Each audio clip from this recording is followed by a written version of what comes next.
La première fois que mon fils il a eu un t-shirt avec marqué Israël dans le dos, j'ai pleuré, quoi.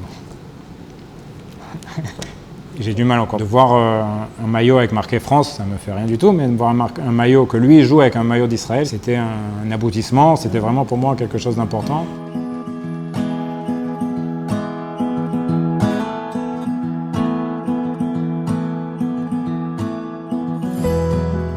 Cyril Simon, bonjour. Bonjour. Merci de nous accueillir chez vous. Alors si je dis chez vous, la famille des champions, est-ce que je peux dire ça? On va dire OK. Champions en sport, vous êtes tous ou presque, on va dire, des professionnels du ping-pong, des pongistes comme on dit. On va dire surtout Matane, le plus grand, qui est vraiment un vrai champion, et nous on essaye d'être des champions. On est avec vous aujourd'hui parce qu'on s'est dit que pour nous aussi célébrer les Maccabiades, c'était sympa de mettre une famille française, en tout cas francophone, parce que vous êtes en Israël depuis des années, avec des enfants qui ont tous réussi à percer, à avoir un certain niveau professionnel, des championnats, des victoires, des coupes. Dans ce milieu quand même fermé, comment vous avez fait? Je ne vais pas dire tous mes secrets. Pas tous, un petit peu. On n'a rien fait de spécial d'abord. Moi j'ai joué au ping-pong quand j'avais 15 ans à 18 ans. Pas de manière professionnelle, mais d'un certain niveau, dans le sud de la France. Et après j'ai complètement arrêté. Vous avez arrêté, vous avez fait vos études. Je fais mes études, je suis parti à Paris. Mes copains, ils ne savaient pas jouer, c'était compliqué. Et c'est vrai, quand je suis revenu ici, 10 ans après, je me suis retrouvé dans une salle de ping-pong complètement par hasard, en allant voir un de mes associés qui allait chercher son fils dans un club de ping-pong. Et j'ai fait quelques balles avec un entraîneur, et ça m'a redonné le goût, et je suis allé m'entraîner. J'ai ressorti ma raquette que j'avais quand même amenée. La raquette avait fait la lia.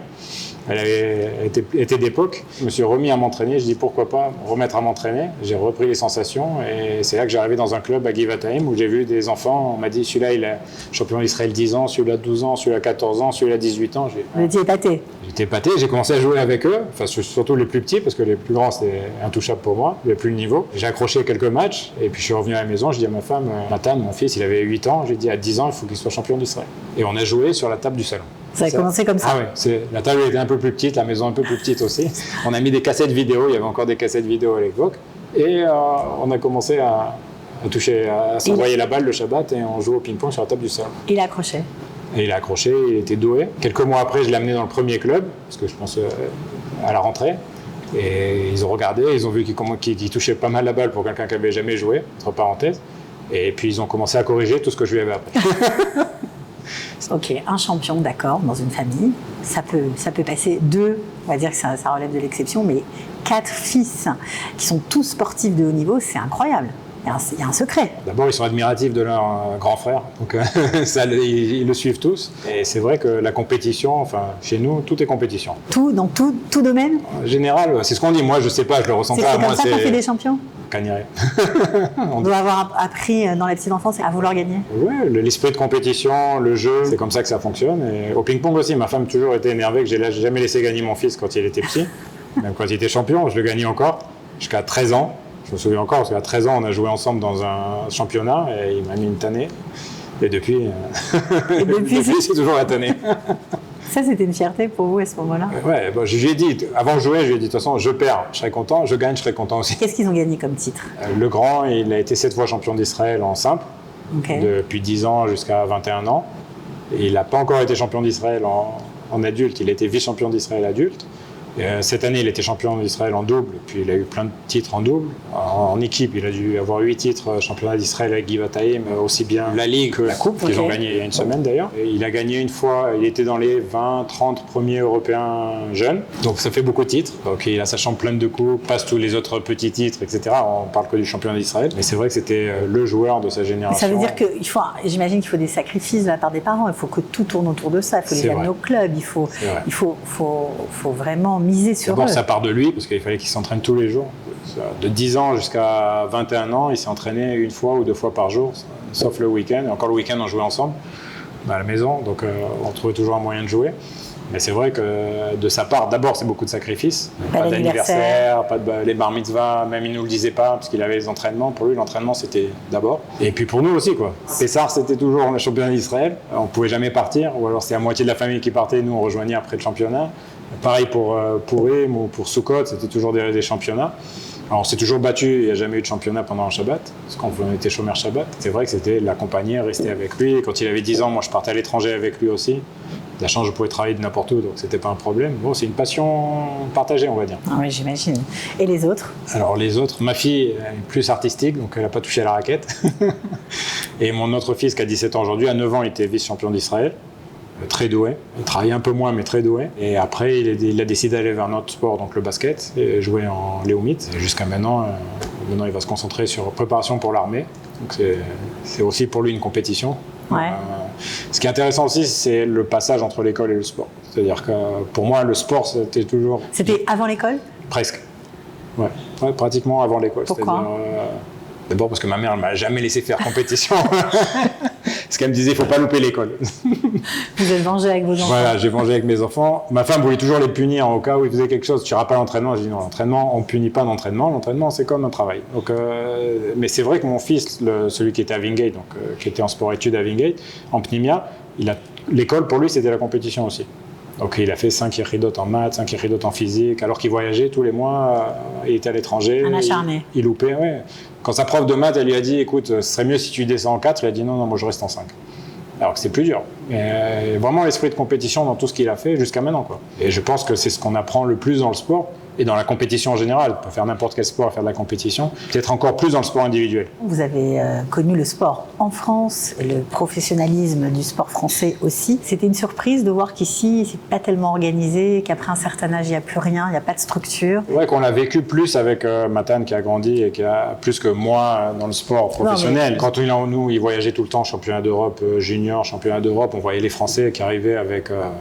15 personnes, les préparateurs physiques, les masseurs, et nous on arrivait avec 2 parents, 2 entraîneurs et les gosses, donc on voyait bien la différence.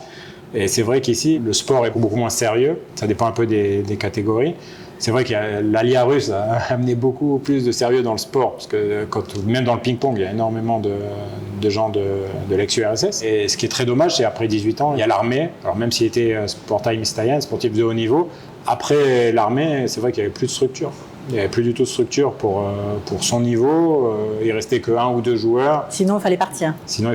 Il a essayé? Il est parti en France 2-3 mois. Il est parti en Belgique. Bon, la cache-route, c'était compliqué. Le problème, c'est de voir les gens à 30 ans, 40 ans, enfin 30 plus dans les 25-30 ans, qui s'entraînaient 2 fois par jour comme lui. Mais entre les deux, ils jouaient à PlayStation. Bon, il n'y avait pas vraiment de maout ou de sens dans leur vie. Et c'est là qu'il a décidé de revenir. Il s'est dit, moi, je ne veux pas faire ça, quoi. Il s'est dit, je ne veux pas faire ça. Alors, juste avant de revenir sur leur parcours, parce qu'on parle de vous, mais on parle d'eux aussi, vous avez décidé un beau jour de quitter la France, de venir vous installer ici. C'était quoi votre motivation? Alors, j'ai suivi ma femme. Ça peut être une bonne motivation, qu'il n'était pas encore votre femme, j'imagine. Voilà, c'était pas ma femme, elle est partie avec ses parents, et moi j'ai suivi quelques années après, j'ai fini mes études, je suis venu en Israël et on s'est mariés. Donc, pour moi, Israël, c'était pas du tout... Enfin, j'étais au ZI, j'ai fait 12 ans DI, j'étais chef de camp, j'étais très intégré, très impliqué dans la communauté, dans les ZI, mais pour moi, la France c'était important, là, je rêvais de faire de la politique ou d'influencer. Moi j'ai fait mes études dans des lycées pas juifs du tout, on savait que j'étais juif, j'avais un journal, plein de choses, et pour moi je voyais ma vie totalement en France. Et quand je suis arrivé en Israël, justement pour suivre ma femme, j'ai commencé à venir aller-retour, j'étais venu une fois en Israël. Et j'ai adoré la mentalité, le fait qu'on pouvait tutoyer tout le monde, le fait qu'on pouvait rentrer chez un mancal juste en tapant à la porte. Moi, j'attendais comme un con dehors et il me dit mais rentre, qu'est-ce que tu veux? Alors qu'en France, à l'époque, ça a changé beaucoup avec l'informatique, les startups, etc. Mais à l'époque, tant qu'on n'avait pas 40 ans, on n'avait pas le droit de parler, quoi. Vous pensez que vous n'aurez pas eu la même carrière Les choses ont beaucoup changé maintenant, mais c'est vrai qu'à l'époque, j'ai adoré le côté israélien, open, américain, etc. Le côté business. Côté business. Vous avez fait quoi? J'ai monté une filiale d'un groupe français dans le verre. J'ai vendu du verre pendant assez longtemps. Donc monter une structure, faire des stocks, vendre à des miroitiers, des agagim, donc c'était la guerre. Ma femme disait que je parlais comme un ars à l'époque, en hébreu, parce que j'ai appris avec eux à parler en hébreu. J'étais pas allé à l'Ulpan, donc... Pas mal aussi, hein, ça marche bien. Ouais, il fallait se battre. Les agagim, c'est pas le monde de la construction en général. C'était assez compliqué. Puis un petit Français, il disait tout, celui-là, dans un an, il retourne en France. Donc voilà, donc j'ai monté ça. Et après, j'ai voulu être plus indépendant encore, parce que là, c'est une filiale d'un groupe, et j'ai monté ma propre structure dans l'informatique. Donc je suis parti de Windows à Windows. C'est le seul lien que j'ai avec l'informatique. C'est ce que vous faites encore aujourd'hui? C'est ce que je fais encore aujourd'hui avec une société de services informatiques en Bulgarie, ce qu'on appelle offshore. Alors, est-ce que vos fils, vos champions ont eu envie de s'inspirer de votre exemple et aussi de faire du business, ou ils sont restés quand même attachés au monde du sport? Ils ont fait les deux en même temps. Celui qui a l'âge de faire ça, donc Matan, il a monté, d'abord il s'est inscrit, il étudiait à IDC, donc Data Analytics et Business et Minal Asaki. Donc c'est vraiment un Maslow là, assez compliqué, enfin assez haut niveau dans le domaine informatique business. Et en même temps, il a déjà créé plusieurs boîtes, donc plusieurs structures, dont une structure dans l'import de matériel de tennis de table, ça s'appelle Chiquita, c'est un geste de tennis de table. C'est quoi comme geste? C'est quand la balle elle est courte, avant on faisait juste un chop pour raccourcir la balle, après on faisait un flip. Et Chiquita c'est encore un geste encore plus, avec beaucoup plus d'effet, avec le poignet où on vient et on fait passer la balle, mais c'est que des balles très courtes. Donc c'est des retours de service. Elle passe très loin, mais avec beaucoup de rotation, elle peut aller à gauche, à droite, c'est assez impressionnant. Et donc c'est le nom de sa société, ils ont monté leur marque, ils représentent aussi une marque japonaise qui s'appelle Victas. En plus de ça, ils gèrent dans une autre société des Hugim, donc avec 200-300 enfants. Dans le ping-pong? Dans le ping-pong. Ouais, c'est extraordinaire. Il est en train de monter une start-up avec 2 autres copains, mais là, totalement dans un autre domaine, pas dans le domaine du sport. Donc il garde quand même son amour, son affection pour ce sport. Tout à fait. Il joue pour Givataim, il est toujours joueur de haut niveau, il est champion d'Israël en double cette année. Donc oui, il joue, mais c'est vrai qu'au lieu de s'entraîner 2 fois par jour, il s'entraîne 2 fois par semaine, dans le meilleur des cas. Mais vous avez tous toujours une grande affection pour ce sport. D'ailleurs, vous allez participer encore une fois au Maccabiat, c'est pas la première. C'est important pour vous de participer aux Jeux Olympiques juifs? On va mettre ça dans l'ordre des choses. La première fois que mon fils il a eu un t-shirt avec marqué Israël dans le dos, j'ai pleuré, quoi.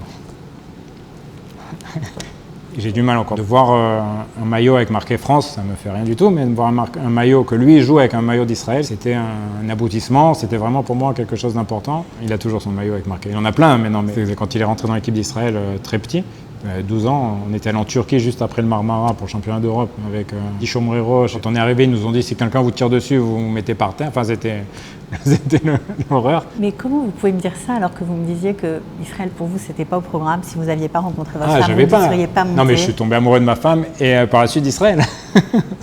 Après, j'ai dit que j'étais pas pour Israël, mais quand je suis arrivé en Israël, j'ai adoré le pays, j'ai adoré les gens. Moi, je vois beaucoup de Français qui ont du mal. Ouais. J'ai pas de mal ni à me parler, ni à m'engueuler avec quelqu'un en hébreu, ni à m'exprimer.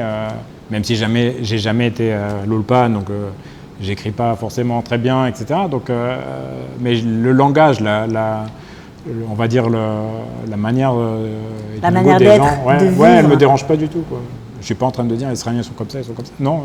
Vous êtes israélien, de toute façon. Je suis israélien, tout à fait. Donc fier de l'être. Maintenant, je me sens plus à l'aise en France. Je me sens pas français en France. On est français en Israël, on est israélien en France. En Bulgarie, je suis israélien pour eux. Donc.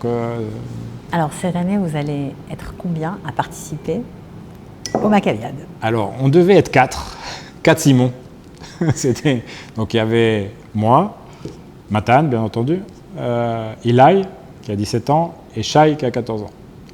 Et Shai joue aussi au ping-pong. Le dernier a 10 ans, Noam, mais il joue très bien. Il est impressionnant aussi. C'est pas encore quel champion. On va en faire un champion, on ne sait pas dans quoi. On compte sur vous. Il est très fort au basket, très fort au foot et très fort au ping-pong, mais on ne sait pas dans quoi il va être champion. Puis il faut qu'il aime s'entraîner, de toute façon. Donc c'est vrai que Shai est parti au ZEI, donc il nous a planté pour les Maccabias. Eli, pour le moment, est blessé. On attend de savoir s'il pourra jouer. Il est revenu de vacances et il s'est fait mal au genou. Et donc on va jouer Matan, moi et Adam Nejar qui est qui habite aussi à Ranana, qui est aussi un ancien joueur de haut niveau en France. Et donc on devrait former notre équipe, on espère qu'Eli pourra nous rejoindre. Les Maccabias, je les ai fait au ZEI. Quand vous étiez petit? Quand on était petit, on faisait les Maccabias, c'était un concours. Mais là c'est très sérieux. Là c'est devenu très sérieux. C'était important et c'est un événement, en plus du sport, qui ont des liens avec des juifs du pays, dans tous les pays. Après il est parti aux États-Unis, il a rencontré des gens contre qui il avait joué de New York, il est allé au club de New York. C'est une histoire qui se poursuit, ça ne s'arrête pas ici, c'est ça qui est beau. Ouais. Et il est parti en Angleterre, ils l'ont fait jouer en Angleterre. Et vous assistez à tout ça? Alors moi j'ai assisté toujours. Quand je le vois jouer, je suis aussi fatigué que si je joue, donc je ne peux pas jouer en même temps que je le regarde. Parce que c'est vrai qu'on sourit quand on parle de sportifs de haut niveau pour les pongistes, mais c'est très, très physique. C'est très très physique en fait. Si vous regardez les jambes des champions du monde, c'est assez impressionnant, c'est énormément de mouvements, c'est très proche de la boxe au niveau du mouvement de jambes. Il faut avoir une vision, une intelligence de sport. C'est un des sports de raquettes les plus intelligents, beaucoup de rotation, le service très important. Ça vous fait chaud au cœur de former une équipe francophone après toutes ces années ici? Vous trouvez ça sympa comme initiative? C'est sympa d'avoir une équipe francophone quand on est ici. C'est sympa d'avoir... puis on voulait tous avoir le nom Simon dans le dos, c'est sympa aussi. C'est une équipe francophone de Simon. On va adopter Adam et c'est bon, on pourra tous s'appeler Simon. Les deux étaient sympas. Une équipe française, une équipe familiale, et de jouer tous ensemble, c'est unique. Quoi. Bien sûr. Dire on va participer aux Jeux Olympiques tous ensemble, de la même famille, c'est sympa aussi. C'est carrément assez incroyable. Et si on peut gagner, c'est encore mieux. Ben, mais ça ça va va être dur. Là, ça va être dur. Je suis désolé pour mon fils, mais on va lui baisser le niveau. Est-ce qu'il faut changer quelque chose en soi? Est-ce qu'il faut, au contraire, rester tel qu'on est pour réussir ici? Je pense qu'il y a beaucoup de gens qui réussissent, Bien sûr. qui réussissent en Israël. C'est vrai que plus on arrive jeune, et mieux c'est. Si j'avais pu arriver plus jeune, avant mes études, j'aurais peut-être eu plus de capacités dans d'autres domaines, en étant encore plus intégré par la langue, la lecture, l'écriture, etc. C'est vrai que c'est un handicap. Mais d'un autre côté, je pense que la société israélienne est assez ouverte pour accepter des olim, des gens qui viennent de l'étranger. On ne demande pas à tout le monde d'être parfait. Et puis, je pense que si on veut faire du business aujourd'hui, ou si on veut monter quelque chose, il n'y a pas de raison, on peut y arriver. C'est vrai que c'est un petit marché, que c'est plus dur, que c'est plus compétitif, mais bon, la compétition... La compétition, ça ne vous dérange pas? Il faut être un peu têtu et... Ça marche? Ça marche, ouais. Enfin, avec un peu de chance. Vous pensez qu'il faudrait changer quelque chose au niveau du monde du sport? Il faudrait changer de politique, il faudrait changer les mentalités? C'est vrai qu'il y a beaucoup de petits sports où il faudrait plus de moyens. Je pense que ce serait plus facile pour Israël de réussir dans des petits sports plutôt que d'aller se concentrer ou de mettre la plupart du budget dans les grands sports très médiatiques comme le foot ou le basket. Et il faudrait qu'il y ait une structure pour les jeunes après 18 ans, même bon, encore une fois, enfin après l'armée. Encore une fois, il y a l'armée qui bloque un peu parce que 18 ans, 21 ans, c'est quand même les années les plus propices pour faire des progrès et pour devenir sportif de haut niveau. D'un autre côté, on est un petit pays, donc forcément il y a 1, 2, 3 sportifs de bon niveau par sport. Il faudrait commencer par la base, pouvoir ramasser plus de joueurs dans tous les sports, que chacun fasse plus de sport. Et dans ce cas-là, on pourrait arriver à la fin du compte à la pyramide et avoir plus de sportifs de haut niveau. Alors ça, c'est un souhait, c'est des hypothèses que vous évoquez. Est-ce que vous pensez que concrètement, on pourrait y arriver? Je pense que c'est possible, mais il faudra beaucoup de temps, parce qu'il y a beaucoup de travail à faire. Il y a la base à faire, donc les Chougim, les clubs, les jeunes à un âge, il ne faut pas attendre 12, 13 ans pour faire du sport, et puis il faut y aller à 8 ans, 9 ans, 10 ans, et se concentrer sur un sport et y aller. Après, il va falloir avoir des structures pour les accompagner de 13 ans ou de 12 ans jusqu'à 16 ans. C'est vrai qu'il y a Wingate, qui est une très bonne structure pour le tennis de table. Il y a une pnimia magnifique. Et encore une fois, il n'y a pas assez de jeunes, il n'y a pas assez de monde. Donc la quantité et la qualité en même temps. Et après, les infrastructures. C'est le programme qu'il faudrait mettre en place. Il faut tout mettre en place. Bon, ça tombe bien, les élections bientôt. Et c'est vrai, quand on veut jouer au ping-pong aujourd'hui, au tennis de table en Israël, vous allez où? C'est compliqué. Il n'y a pas. Il faut aller dans un club. Les clubs, c'est dans les écoles. Donc la journée, il n'y a pas. Il n'y a pas un club national ouvert où les gens ils peuvent aller s'entraîner quand ils veulent. C'est votre souhait, on veut dire? Ça serait bien, ouais. Ça vous ferait plaisir? Je pense que ça serait bien pour le sport. Et c'est vrai que les Maccabiades, c'est quelque chose que j'ai toujours vu comme un tremplin pour le sport national israélien aussi, d'avoir des liens avec d'autres clubs, avec d'autres gens, dans d'autres pays, pour pouvoir voyager, faire des trainés-mounim, des camps d'entraînement à l'étranger, des compétitions à l'étranger. C'est vrai que c'est l'occasion. Ah, bien sûr. On se retrouve tous entre juifs, on aime le même sport, ça fait déjà, on aime Israël, on aime le même sport, on est juifs. Ça donne beaucoup de choses en commun. Bon, alors moi, je vous souhaite, malgré la défection de vos deux garçons, eh bien de ramener des médailles pour ces Maccabiades 2022. Vraiment. Je vous enverrai les photos si vous voulez.